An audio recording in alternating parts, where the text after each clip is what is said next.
Welcome back to Kaka in the Morning. Thank you so much for tuning in. As I promised, we are going to have that conversation on matters epilepsy. Remember, today the world is marking International Epilepsy Day, a day that is set aside to raise awareness about epilepsy. As mentioned, still, epilepsy is one of the conditions that has or is surrounded with so many myths and misconceptions. And definitely with this conversation, we are going to bust some of the myths and just tell you of what exactly epilepsy is. So make this conversation interactive by just sending in an SMS via our SMS number. That is 0111 220044. Remember, we are also coming to you live. That's on Facebook as well as YouTube, KAK TV Kenya.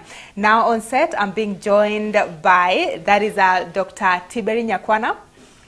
Thank you so much for your time, Daktari. And we also have Evelyn Kamau, who is a person living with epilepsy. And with their help, you're definitely going to understand further of what epilepsy is. Now, just starting with you, Daktari, before Evelyn just sets in and just shares her journey with epilepsy, let us just start by you telling us what exactly epilepsy is. Good morning, viewers. Thank you, Eda, for the question. Thank you. Well, since time immemorial, the name epilepsy always triggers some anxiety because it is a disease that has been surrounded with a lot of mystery. But today, as we know, epilepsy is a condition of the brain caused by abnormal impulses which are released by the brain cells, and these impulses interfere with the normal functions of the body. Quite a number of those impulses can cause what we call a convulsion. But not all cases of epilepsy are convulsive. We have those that don't manifest with convulsion. They can manifest with other symptoms. Okay. So, in summary, it is a condition of the brain where people have tendency to have events called seizures, and these are abnormal discharges from the brain. All right. And now, as the world marks International Epilepsy Day, definitely Kenya is among the countries that are marking this particular day. If you have numbers, probably how many people are living with epilepsy in Kenya? Thank you, Aida. Well, a lot of research have been done using different methodologies. But one which stands out is that survey which was done in Nakuru way back in the 80s revealed that out of every 100 persons, we have 2 people who have epilepsy. Oh, we have 2 people who have epilepsy. So we are talking about 2% of the population having epilepsy, which can be easily recognized. Maybe we need further studies to reveal how many more could be having epilepsy, which do not show signs and symptoms. Yeah, but as we talk today, if we talk about a population of 50 million people, then definitely we are talking about around 1 million people in Kenya having epilepsy, which can be diagnosed easily and can be treated.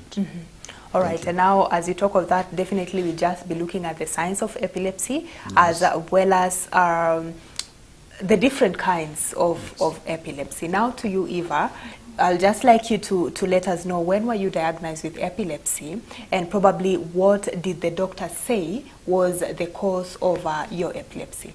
Thank you, Aida. The first time I was diagnosed with epilepsy was in 2018. And they couldn't actually pin down the reason as to why I was having epilepsy. And initially, they were not very sure it's epilepsy, so they told me I have convulsive disorder. So along the way, I've seen different specialists, and at the moment now I know I have epilepsy and I'm living with it. Yes. All right, and it's quite recent. With many people probably that I know who have epilepsy, they were diagnosed probably during their childhood. Is there probably a life event that happened before the diagnosis, or what exactly happened? Because it's so recent. Yeah. even me, initially I thought many people get epilepsy from childhood. And due to lack of enough information, it contributed to me not being in denial that I have epilepsy. But by the time I was being diagnosed, there were some events that actually happened. Let me say, going back to childhood, actually, those red flags that you ignore, but they actually contribute to it all. They culminate to that point now when you're diagnosed with epilepsy. Because I remember when I was a kid, I used to have migraines, and I would say, "Oh, Mom, I have headaches," and she'll be like, "Ah, it's not a big deal. Just take painkillers and you'll be fine." And those are the things I will say right now to any parent. Don't ignore anything your child tells you, especially to do with the brain, you know, the head, and also to be careful how you handle your child, because probably, I'm just saying probably, if it would have been looked into back then, maybe something would have been done about it. But by the time it was happening, I remember I lost 2 dear people in my life. So that's when it started. I started. That's when I got the first seizure. All right. And now, Daktari, let us just look at the causes now of epilepsy. Eva is talking of these signs that our parents should not ignore, or even we as adults should not ignore. What are some of the signs that we are looking at, and what exactly causes epilepsy? Thank you very much, Ida. Well, as I mentioned earlier, it is actually an activation of a part of the brain. So that activation in that particular part of the brain will manifest with signs which are controlled or assigned to that particular part of the brain.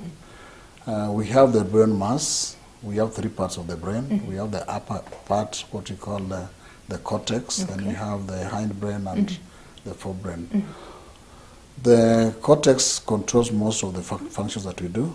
Many functions relate to movement, orientation in space, internal mechanisms like feeling hungry and going for food, and also things to do with planning and also executing some of the activities that we planned. So depending on which particular area of the brain is activated, any of those functions can be impaired. But let me just come to the most common type of what you call epilepsy.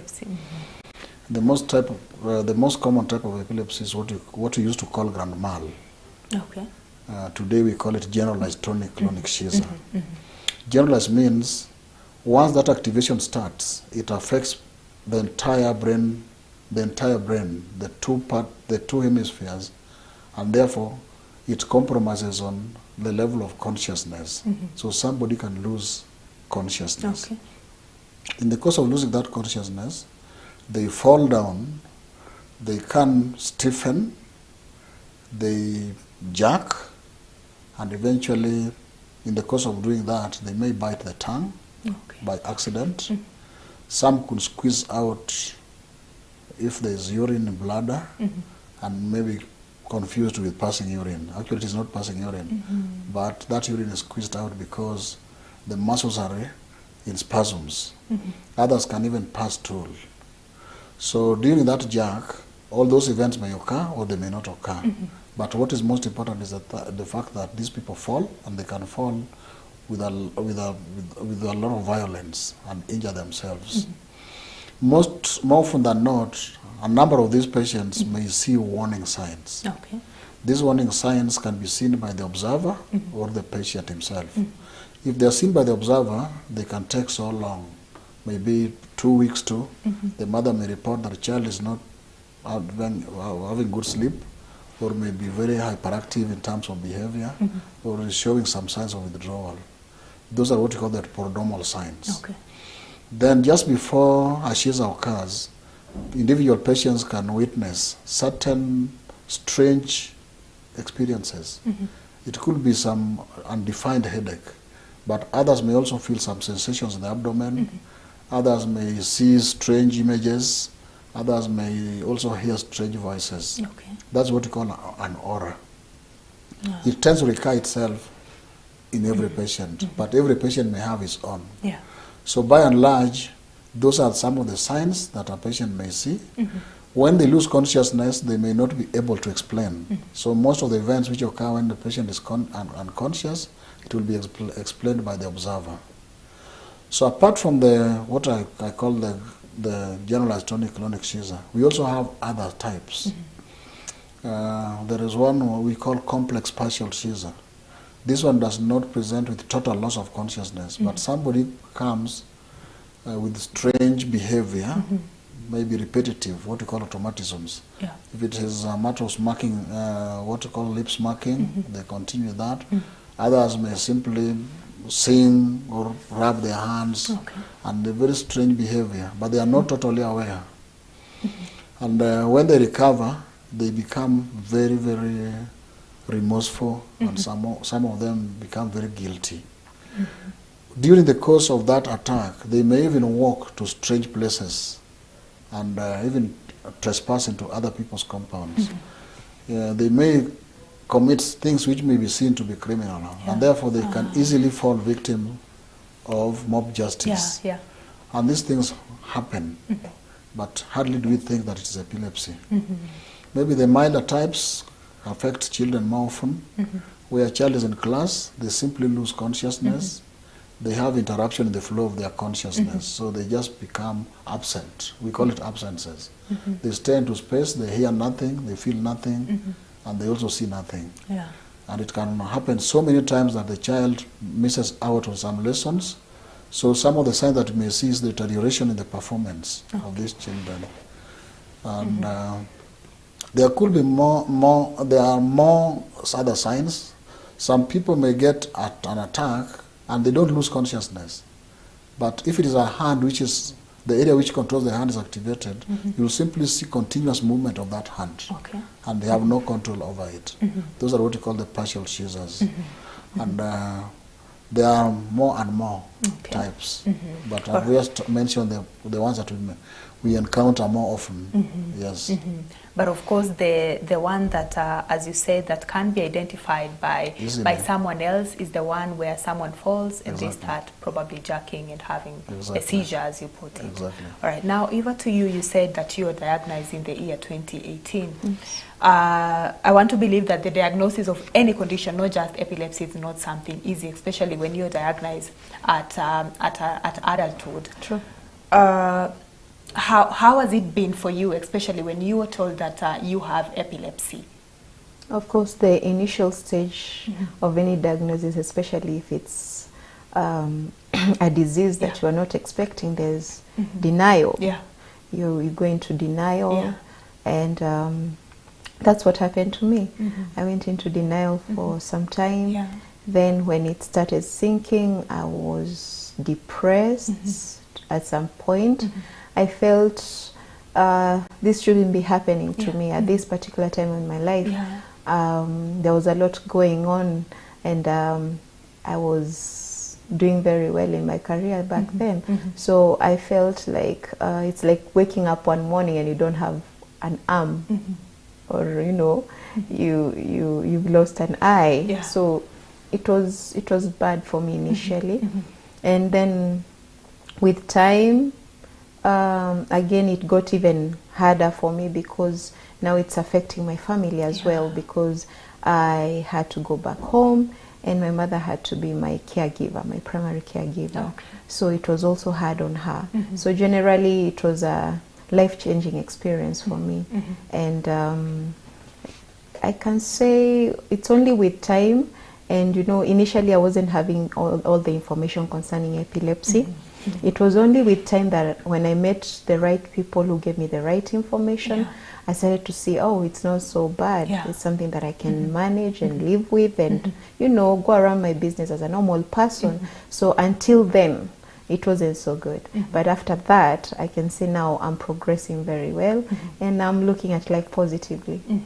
All right. Just talking of, you found the right people that, and you are able to understand epilepsy more and even better. I mean, you are now informed about epilepsy.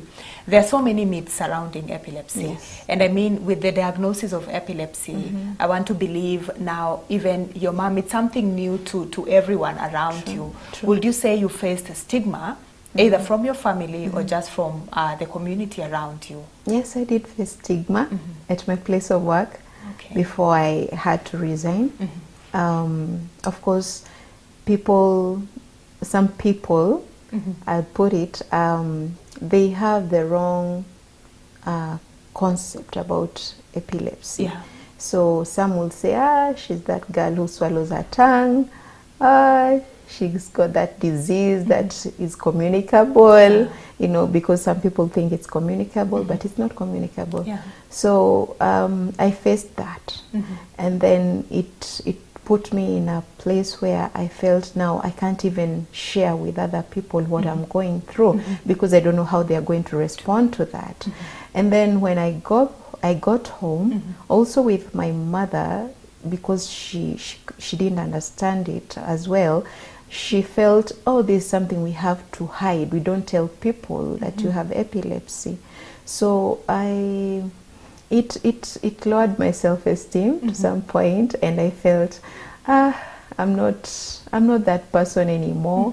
I can't interact with people. I withdrew from people, and there's so many myths.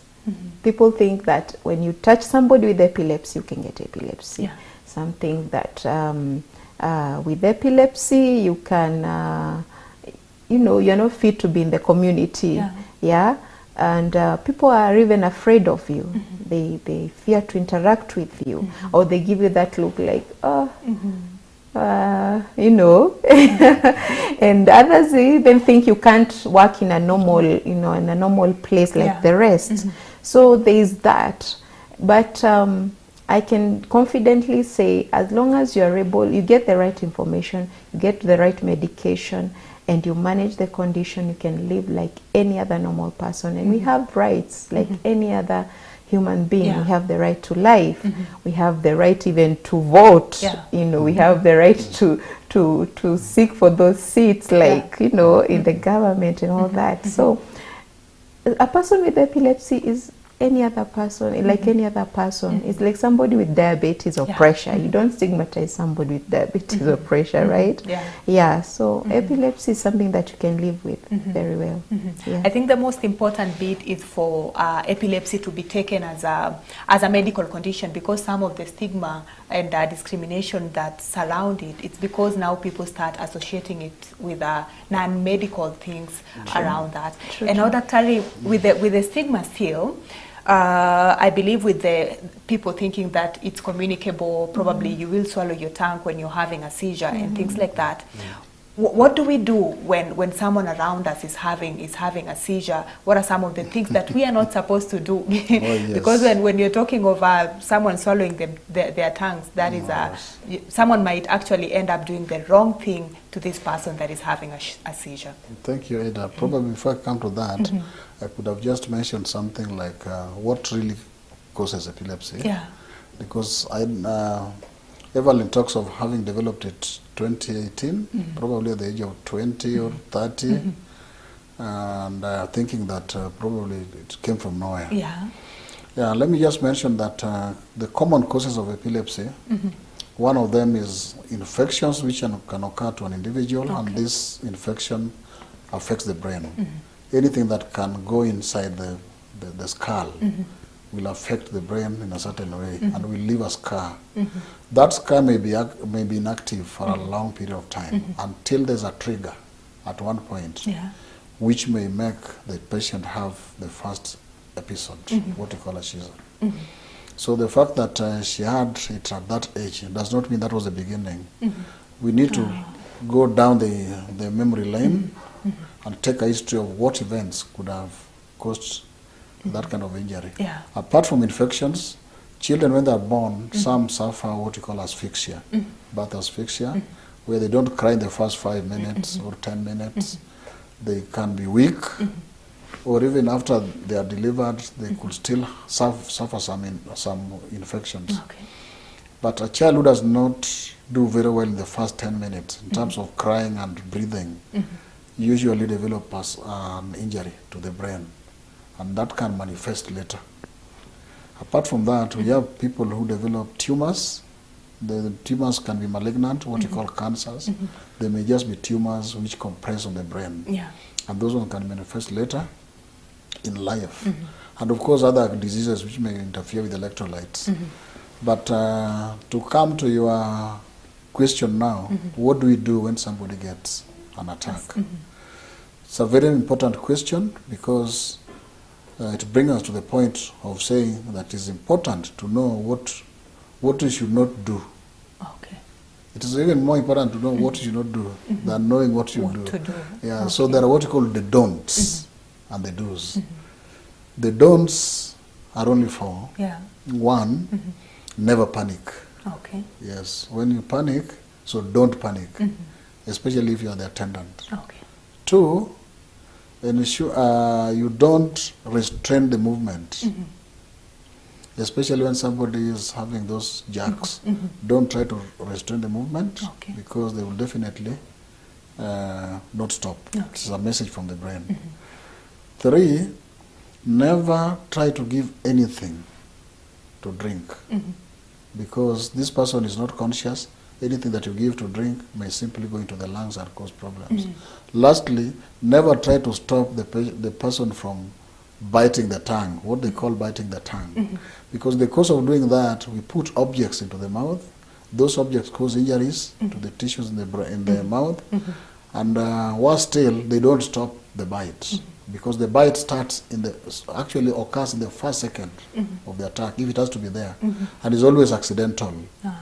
Yeah, so apart from the don'ts, then what do we do? Okay. Ensure that the patient is away from danger. Remove the patient from danger. If it is on the road or next to fire, try to remove them. Then if there's any dangerous object around, like a knife or any sharp object, remove it. Okay. Ensure that this person continues to breathe. How do you ensure that? You loosen the tight clothing around the neck, particularly, and ensure that those tight clothing do not interfere with the breathing. Ensure that this person does not choke. How do you do that? Turn the patient in what we call recovery position. Okay. Left semi-prone position with the leg in a certain way and the hand at a certain point. Okay. And lastly, ensure that there is no continuous injury. Put something soft when the head is banging, Okay. and stay with the patient until they recover. Most of the time, these attacks last 5 minutes, so it doesn't even take long. Okay. But when people see it and witness it, they think it has taken a long period of time. It is because of the fear. Yes. So if that can be done adequately well, then we are home and dry in terms of stopping any adverse outcomes that may occur in the course of the attack. Yes, thank you. All right. Now, I'll say that is like seizure first aid, what you've Yes, just explained. exactly, Yeah. yes. And now, Eva, to you, very briefly, because we'll be taking a short break in 1 minute. What is the worst thing that has happened to you during a seizure? Or the worst thing that someone has done to you during a seizure? I can say initially the seizures that I used to get, I get nocturnal seizures. Okay. They happen during the night when you're asleep. So initially I was alone, so I wouldn't tell what was really happening. But I remember there was a time it happened during the day, only once, and it's because I had had 2 seizures during the night, and then during the day it happened once, but at that time I was not on consistent medication. So when it happened, I was cooking and I fell, and luckily I can say my neighbor came in. Okay. I had not locked the door. But what really scared me is that the fire was on, and I fell and I hit my flask. It fell, it broke. So that scared me because I thought, wow, what if I would have, got myself burnt or something like that. So that is the closest dangerous thing that has ever happened to me. But other than that, because it happens at night, I only wake up in the morning feeling fatigued, and you know that probably it happened. Okay. Yeah. Okay. Yeah. All right. Thank you so much for that. And now we take a very short break. We will definitely be back with more in terms of management, prevention, as well as treatment of epilepsy. Just to let you know that today the world is marking International Epilepsy Day, and that's why we are here just trying to create awareness about epilepsy. So we take a very short break. We will be right back with more.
Are you looking to grow your business?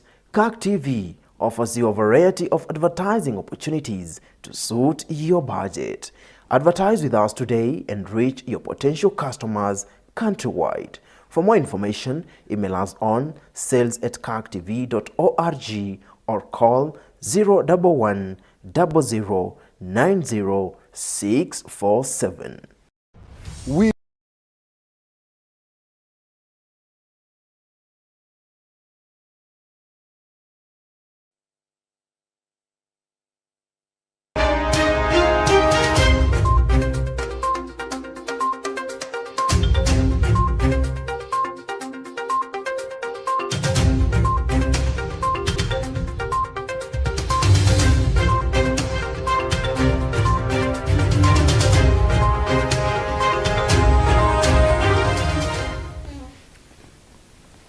Well, welcome back to CAC in the Morning. Today's conversation is all about epilepsy, even as the world marks International Epilepsy Day. And during the break, I was just going through a number of your responses, or just questions through our different social media platforms.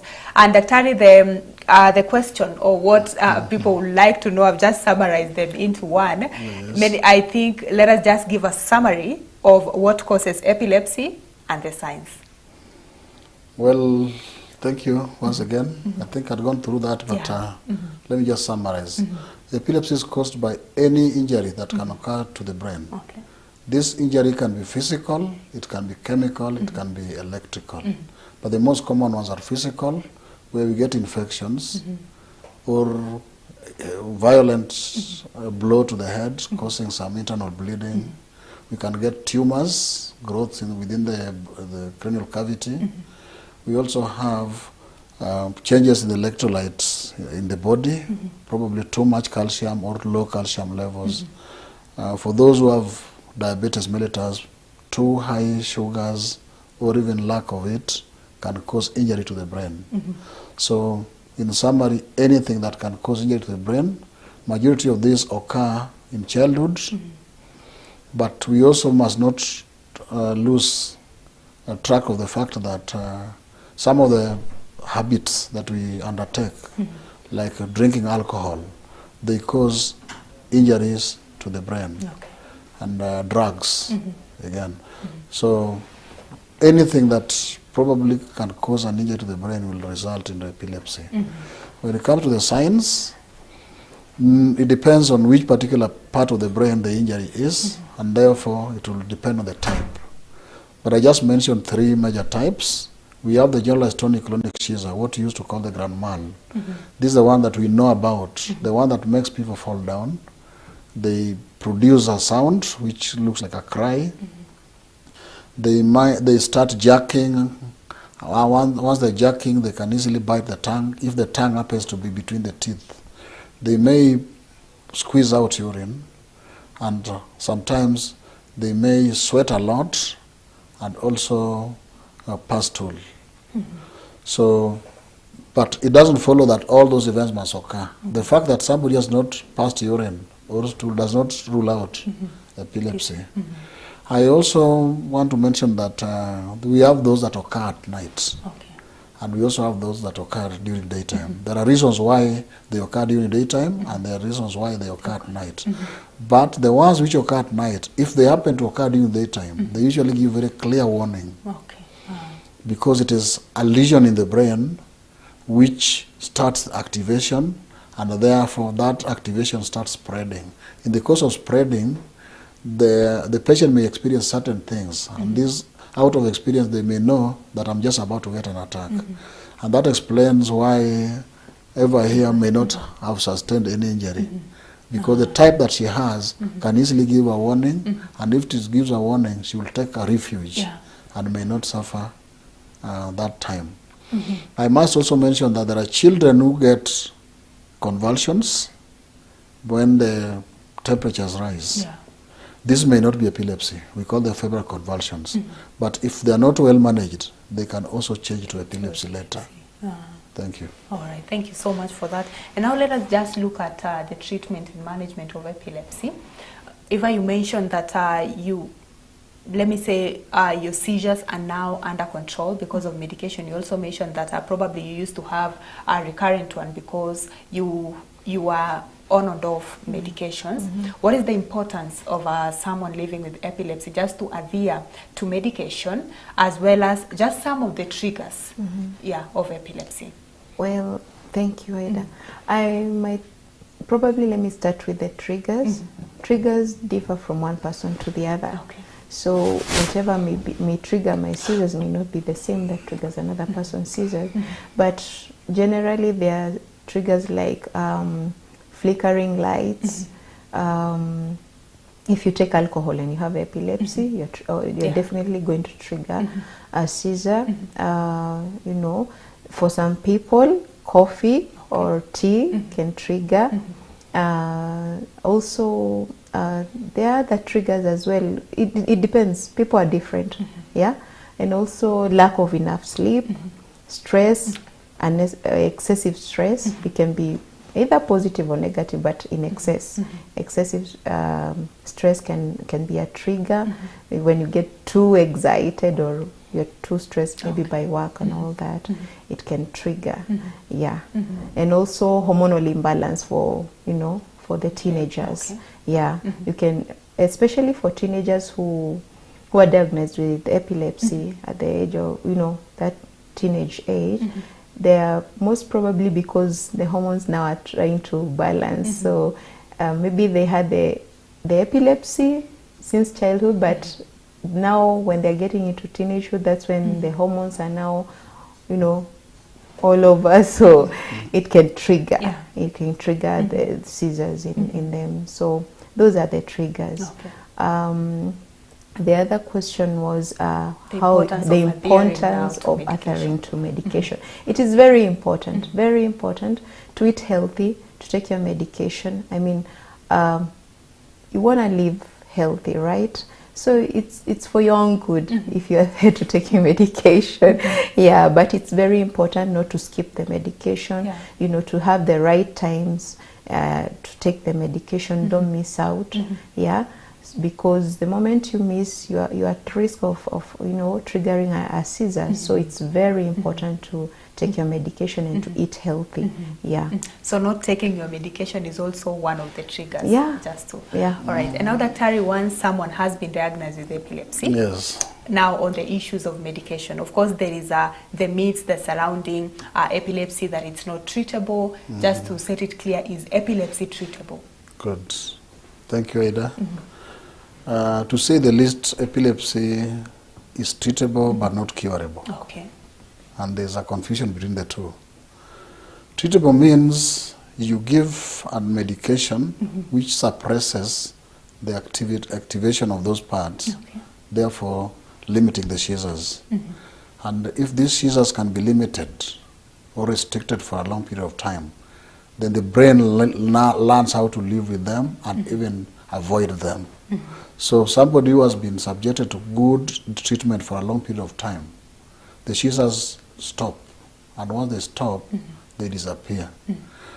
Before they stop, we cannot interfere with medication. But even after the seizures have stopped, we need another long period of time, probably 6 or even 8 months, when still on the same medication. So to put it right, the drugs which we use for the management of epilepsy are not supposed to cure it. They are meant to reduce the number of seizures which occur, and they are meant to reduce the severity. So it's like managing. Exactly. Actually, we manage epilepsy. And if we can reduce the seizures to 0, that means they don't occur. Or if you can reduce the severity from the severe type, what I was calling the grand mal, to a mere flickering of the body, something like that. That is very significant gain in treatment. So treatment of epilepsy unfortunately takes long. We are yet to see cases where patients can stop the medication in less than 3 years. So once the diagnosis is made, and please, the diagnosis must be the real diagnosis. Here, diagnosis may not. There are things which may look like epilepsy, but they are not. But they are not. Yes, so epilepsy must be diagnosed. How, and there are is it criteria. diagnosed? Yes, we shall come to that. But once it is diagnosed, you must make a choice whether or not this one warrants treatment. Because a single seizure in a year does not warrant treatment unless the impact is so severe. And even as we give that treatment, we must choose the right drug and the right dose for the right interval, for the right duration of time. If any of them is wrong, you will not get it right. Yeah, so when it comes to, we discuss about the diagnosis. Diagnosis of epilepsy, to my fellow colleagues, is not difficult at all. In fact, you need minimal resources. History of the disease, how it occurs, any event which precedes it, what happens during that seizure activity, and what happens thereafter, the number of times it occurs, the circumstances under which it occurs, and any other risk factors which could have occurred even in childhood. By the way, even those that occurred when the mother was still pregnant will still count. The habits of an individual, the kind of occupation this person is doing or has been doing can also be a risk factor, and it can also count a lot in terms of management. So the total package for treatment of epilepsy is basically a good history which is taken, then physical examination. Quite a number of times when you examine them, you may not even get anything. But based on the history and the fact that this person is having attacks is good enough. We have some investigations we can do. Many of them will actually show normal because they show different things. If the injury is not physical, you will never see it on imaging. Yes. So the fact that a CT scan or an MRI showed nothing, it does not mean somebody does not have epilepsy. The fact that an electroencephalography was done and it does not show any abnormalities, that does not mean the person does not have epilepsy. So history is critical, examination is quite critical, and also the investigations. Yes. All right. So after taking the history of this patient, it's also important now to do like you mentioned, the CT scans and the EEG. Yes. So that you're sure that when you're putting this person under medication, you're actually treating epilepsy and not any other thing. Exactly. But most of the time, the investigation that we do are only meant to confirm what we think. Otherwise, the main thing is you should always suspect, you should have what you call high index of suspicion, that this must be epilepsy, and therefore I need this kind of investigation to add up to my evidence. Okay. Otherwise, even normal people, like any other person, you may do things like electroencephalography, and they show abnormal. It doesn't mean that they have epilepsy. No. Okay. The fact that somebody has a shiza is the only evidence that somebody has epilepsy. And the shiza may not always be convulsive. I think I told you that. Yeah. At the same time, these shizas, when they occur singularly, they may not add up to epilepsy. So epilepsy is a condition which has recurrent seizures. Okay. Tendency to have recurrent seizures, and these seizures are spontaneous, they are not provoked, they are self-limiting, and they take very short period of time. That is what we call epilepsy. Thank you. All right. Now, as just as we wind up now, Eva, I'm sure people with epilepsy face so many challenges. What would you say is, I mean, living with the condition, probably your challenges could not be similar to any other person, but at some point it could be similar to this other person that is living with epilepsy. What is the greatest challenge that people living with epilepsy face? What I've encountered and even heard from people who have met who have epilepsy, some of the common challenges are lack of enough information concerning the epilepsy, and also the caregivers. They don't have enough information how to deal with the people they're taking care of, or their loved ones. You see, so lack of enough information. For others, it's accessing medication. They feel like the medication is too expensive, depending on the background, you know, and source of living. And for some, it's that. So you may find someone, they really want to be treated, but they cannot access medication due to maybe the cost. And also the other challenge, unfortunately, is stigmatization still. You know, people are being stigmatized. I had a case about last month of a young man who actually ended up committing suicide under the care of his own brother. So it was quite sad.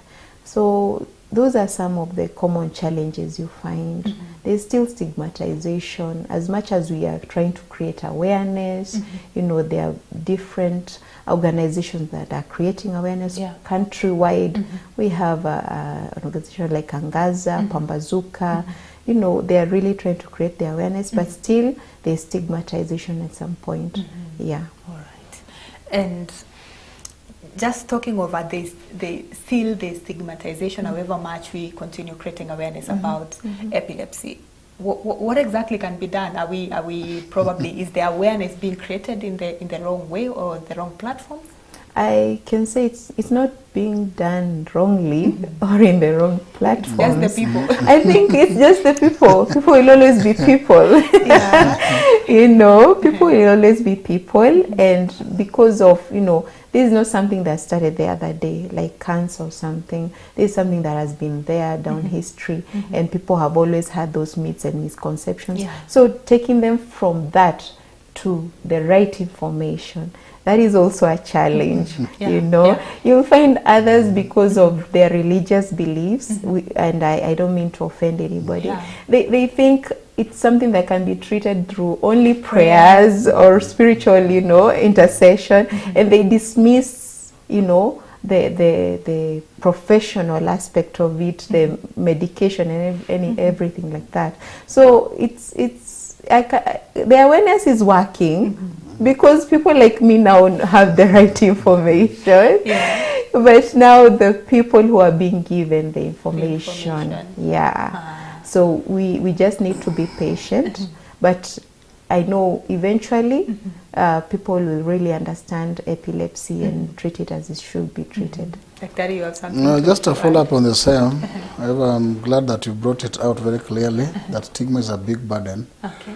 Actually, the disease is not even the problem. The organic part of it is not the problem. The problem is the social burden, how people perceive you. And you see how we react to that perception. So it is very, very common that many people who live with epilepsy develop depression, and it is reactionary. They develop low esteem. They withdraw. If they are children, they start withdrawing too early, and therefore they will not develop those soft skills that are required for their survival. So the burden, the social burden has been there, and sometimes it is reinforced by our religion, it is reinforced by our traditions, and also by our values. Yeah. Many times it has been associated with the evil spirits, witchcraft, contagion. These ones have been there, and they have lasted for over 4,000 years. So fortunately, technology is catching up, and the things are changing. We may not get it right in terms of awareness creation, but at least as we go forward, we shall develop strategies which will work better.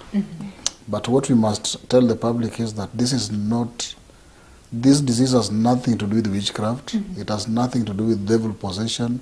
It has nothing to do with any curse, as is believed in traditions. Yes. All right. And now, just talking of epilepsy did not come the other day. We are talking of centuries and so many years back then. Is there any research that is being done, especially in terms of medication? I have interacted with quite a number of people living with epilepsy. And I think the burden, other than the stigma, the burden is also with that medication. I mean, accessing the medication, how expensive it is. Oh, yes. Yeah, just to make it even, make the conversation even wider, management of epilepsy requires several actors. One, it requires the infrastructure, which will address the issue of access. Do these people have where to go? Two, the supplies. Are they there?